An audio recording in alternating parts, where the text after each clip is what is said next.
So ayan, magbubukas tayo ng Go Museum kasi expired ng load. Dalawang SIM card, 915 grams. Itong pangalan ko yung flavor. So ngayon buksan natin.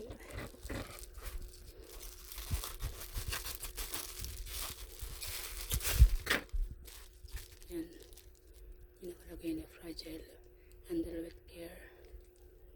Ayun, may nakalagay. Ito yung pangalan ko. Ayan, mabuti ito lang cellphone contact number. Ayan, dalawang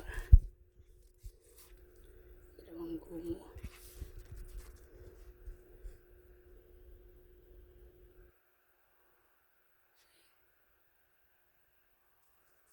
Buksan natin ito.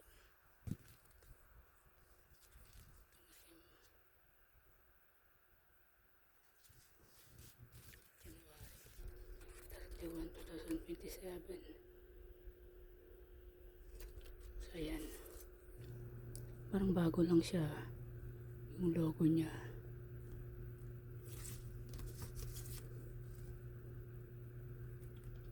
Hindi siya kagaya ng dati, iba na dito. So ayan, buksan natin. Anong iba-iba? Ayan, excited na ako. So ayan,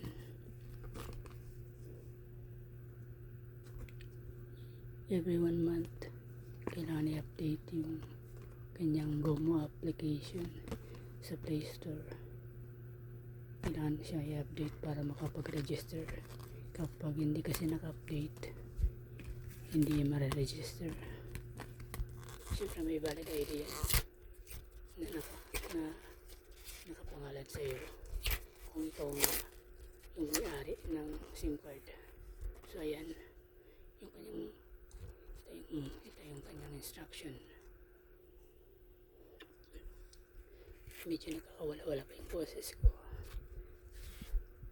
Time check, alas 12:03 ng madaling araw, October 30. So buksan natin to. Saan yung register natin?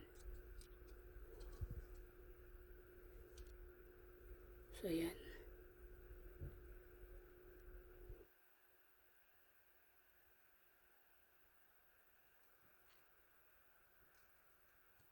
text nyo yan lang yung number nito.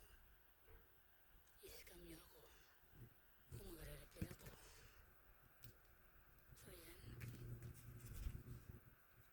panloko kayong kapwa nyo.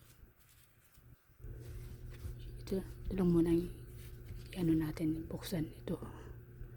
Paglipas ng 5 araw, mag-expire na yung kabila, yung sa wifi ko, kasi dalawa sila.